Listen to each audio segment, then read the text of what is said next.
Selamat datang kembali di pembahasan mendalam kita. Oke, hari ini kita mau lihat sesuatu yang menarik banget nih. Dunia hukum yang kita tahu kan logis, rasional gitu ya. Ternyata ketemu sama cara pikir kita yang ya kadang nggak lurus-lurus aja. Sumber kita kali ini bab 27 dari buku Misbehaving. Ceritanya gini, penulis buku ini kan ekonom perilaku ya, dapat undangan unik. Diminta ngomong di konferensi hukum, bawa sedikit Weconomics. Apa ya itu? Ekonomi yang agak nyeleneh lah.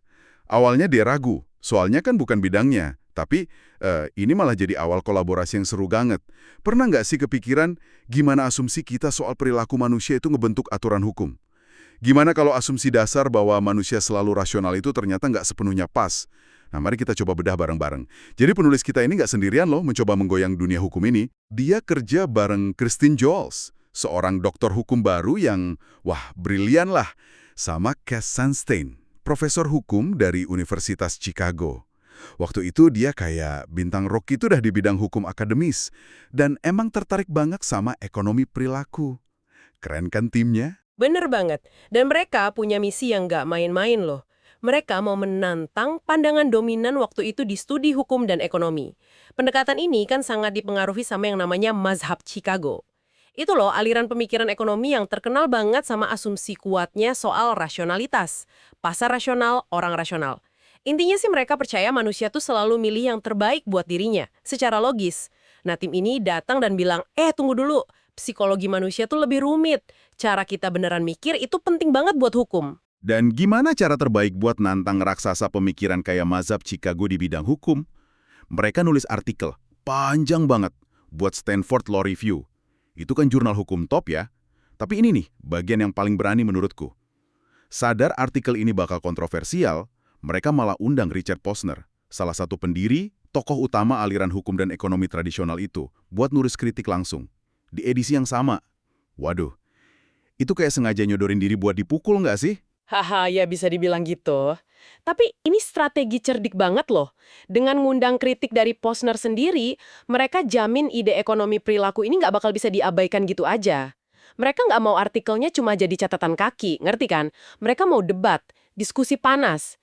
Sengaja bangunin macan tidur biar semua orang merhatiin. Dan macannya beneran bangun. Posner kasih kritik pedas. Katanya, di sebuah lokakarya di Chicago, dia nyebut pendekatan behavioral ini tidak ilmiah. Yang menarik, dia kayaknya kesel banget gitu sama gimana temuan psikologis simple kayak efek kepemilikan. Tahu kan, kita kayaknya lebih hargain barang yang udah kita punya.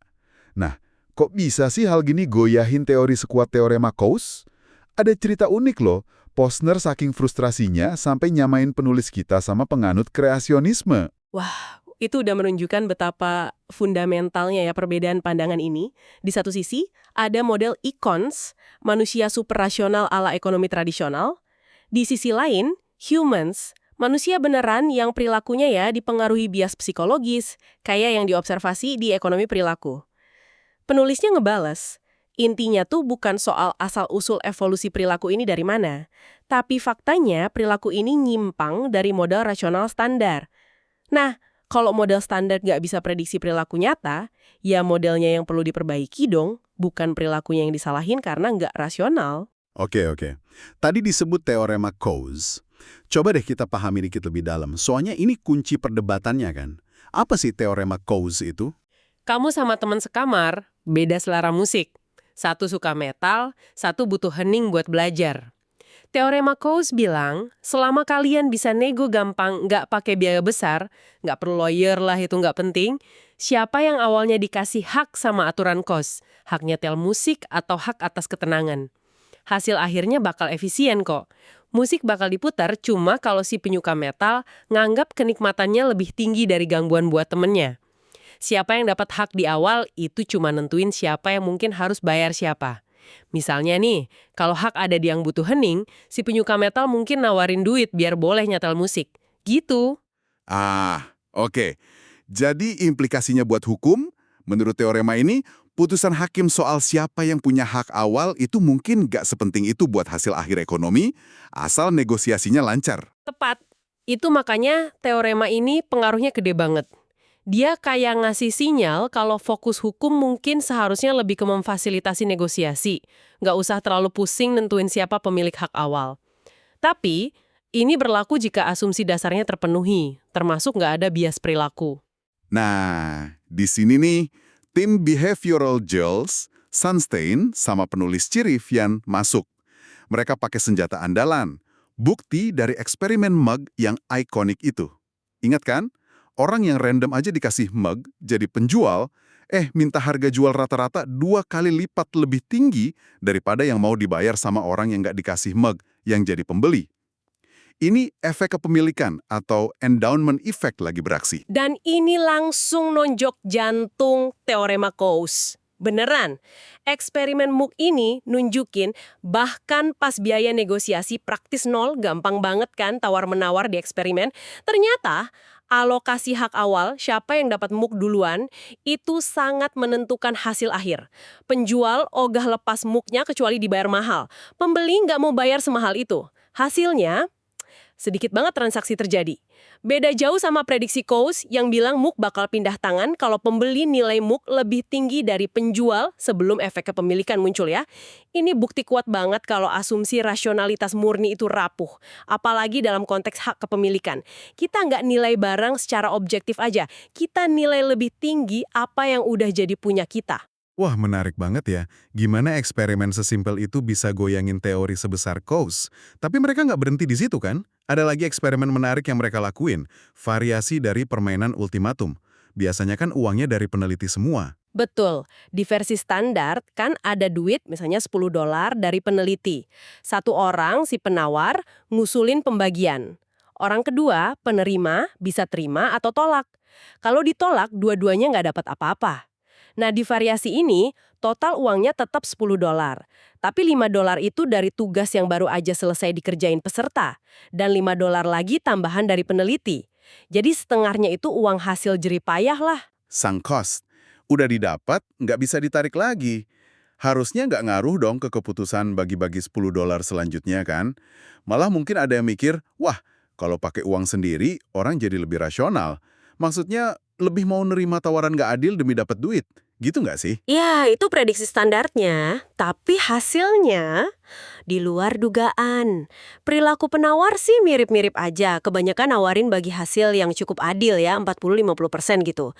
Tapi fokusnya kan di penerima. Dan di sini kejutan besarnya. Penerima di kondisi ini justru lebih sering nolak tawaran yang mereka anggap nggak adil. Dibandingin sama versi standar yang semua uangnya dari peneliti. Loh, jadi kebalikannya dong? Kok bisa gitu? Nah, ini temuan penting banget. Ada 2 implikasi besar. Pertama, ini nunjukin kalau biaya hangus yang secara teorinya harusnya nggak relevan, ternyata berpengaruh. Orang ngerasa beda aja gitu sama uang yang baru mereka dapetin dibanding uang gratisan. Kedua, dan ini yang lebih nonjok lagi, ini bantah gagasan kalau taruhan lebih tinggi atau keterlibatan uang milik sendiri itu otomatis bikin orang lebih rasional dalam arti sempit, lebih egois fokus ke untung. Yang terjadi malah sebaliknya. Aspek keadilan atau fairness jadi lebih sensitif, orang jadi lebih gampang tersinggung gitulah, dan rela ngorbanin potensi untung demi ngehukum tawaran yang dianggap nggak pantas, apalagi kalau udah nyangkut uang hasil jerih payah mereka. Ini benar-benar nunjukin betapa kompleksnya motivasi manusia ya, bukan sekedar kalkulator berjalan. Nah, setelah ngumpulin bukti-bukti kuat kalau humans ini beda dari icons dalam model gimana tim ini nerjemahinnya ke langkah selanjutnya, ke arah kebijakan gitu. Tepat. Berbekal pemahaman ini, mereka mulai mikirin implikasinya buat ngerancang hukum dan kebijakan. Awalnya muncul istilah yang agak kaku sih, anti-paternalisme. Intinya nolak penolakan otomatis gitu aja terhadap segala bentuk intervensi yang tujuannya membantu orang. Istilah ini terus berevolusi jadi konsep yang lebih positif. Dan sekarang dikenal luas, paternalisme libertarian. Paternalisme libertarian. Kedengerannya agak kontradiktif ya. Paternalisme tapi libertarian. Gimana tuh? Intinya emang bukan maksa. Paternalisme libertarian itu soal ngerancang lingkungan pilihan, sering disebut arsitektur pilihan atau choice architecture, dirancang sedemikian rupa supaya orang secara halus didorong, nudged, ke arah pilihan yang lebih baik. Tapi lebih baiknya menurut penilaian mereka sendiri ya, bukan dipaksa. Dan yang penting, nggak ngilangin kebebasan mereka buat milih opsi lain. Contoh klasiknya itu loh, bikin pilihan pensiun yang bagus jadi default, pilihan otomatis. Tapi orang tetap bebas milih keluar kalau mau. Oke. Jadi, ngebantu orang bikin pilihan yang lebih baik tanpa ngebatasin kebebasan milihnya. Ini relevan banget buat hukum ya, misalnya pas netapin aturan standar, default rules tadi. Tapi, apa nggak ada kekhawatiran soal siapa nih yang ngerancang dorongan ini? Nah, itu pertanyaan krusial banget dan mereka sadar betul soal ini. Mereka secara eksplisit ngebahas masalah birokrat behavioral. Gimana kalau para pembuat kebijakan yang ngerancang arsitektur pilihan ini malah punya bias mereka sendiri? Ini pengakuan penting kalau pembuat kebijakan juga manusia, bukan ikons yang sempurna. Jadi, ngerancang nudge itu harus hati-hati, transparan, dan selalu memungkinkan orang buat milih jalan lain dengan gampang. Terus, apa warisan dari gebrakan mereka ini? Apa artikel dan ide-ide ini beneran mengubah sesuatu di dunia hukum dan ekonomi? Dampak pastinya tentu sulit diukur ya. Tapi artikel mereka itu pengaruhnya besar banget, banyak dikutip, memicu banyak penelitian lanjutan. Yang jelas bidang hukum dan ekonomi perilaku, behavioral law and economics, sekarang jadi bidang studi yang mapan dan terus berkembang. Udah nggak dipandang sebagai sekadar keanehan lagi. Bahkan ada yang bilang pertempurannya udah dimenangkan. Ya, Profesor Russell Korobat Kim dari UCLA pernah nulis gitu, bahwa pertempuran buat misahin analisis ekonomi hukum dari asumsi kaku pilihan rasional itu telah dimenangkan. Mungkin itu agak terlalu optimis ya, belum tentu semua setuju misinya udah selesai. Tapi nggak diragukan lagi, misi ngebawa wawasan perilaku ke jantung studi hukum itu udah berhasil diluncurkan dan kasih dampak signifikan.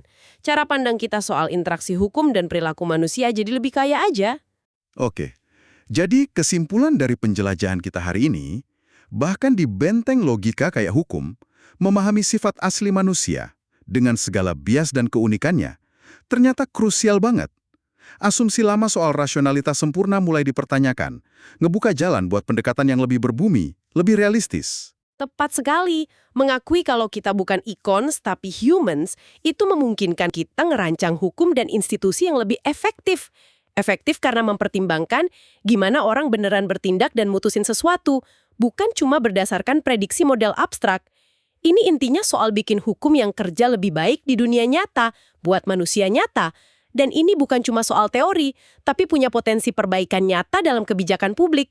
Kita jadi bisa nanya misalnya, gimana sih ngerancang aturan pengungkapan informasi biar beneran dipahami, bukan cuma memenuhi syarat formalitas aja? Atau gimana nyusun opsi di formulir biar pilihan yang paling bijak lebih gampang diambil? Gitu kan? Nah, ini ngebawa kita ke pemikiran penutup nih buat Anda renungkan. Kalau teori sepenting teorema Coase bisa ditantang cuma dengan memahami efek psikologis dari megang sebuah mug, kira-kira di area hukum, kebijakan, atau bahkan kehidupan sehari-hari, mana lagi ya kita mungkin terlalu bersandar pada asumsi rasionalitas yang kaku? Di mana lagi pemahaman tentang perilaku menyimpang, penyimpangan dari modal ideal, itu justru bisa jadi kunci buat nemuin solusi atau perbaikan yang lebih cerdas dan manusiawi? Sebuah pertanyaan untuk direnungkan. Sampai jumpa di pembahasan mendalam berikutnya.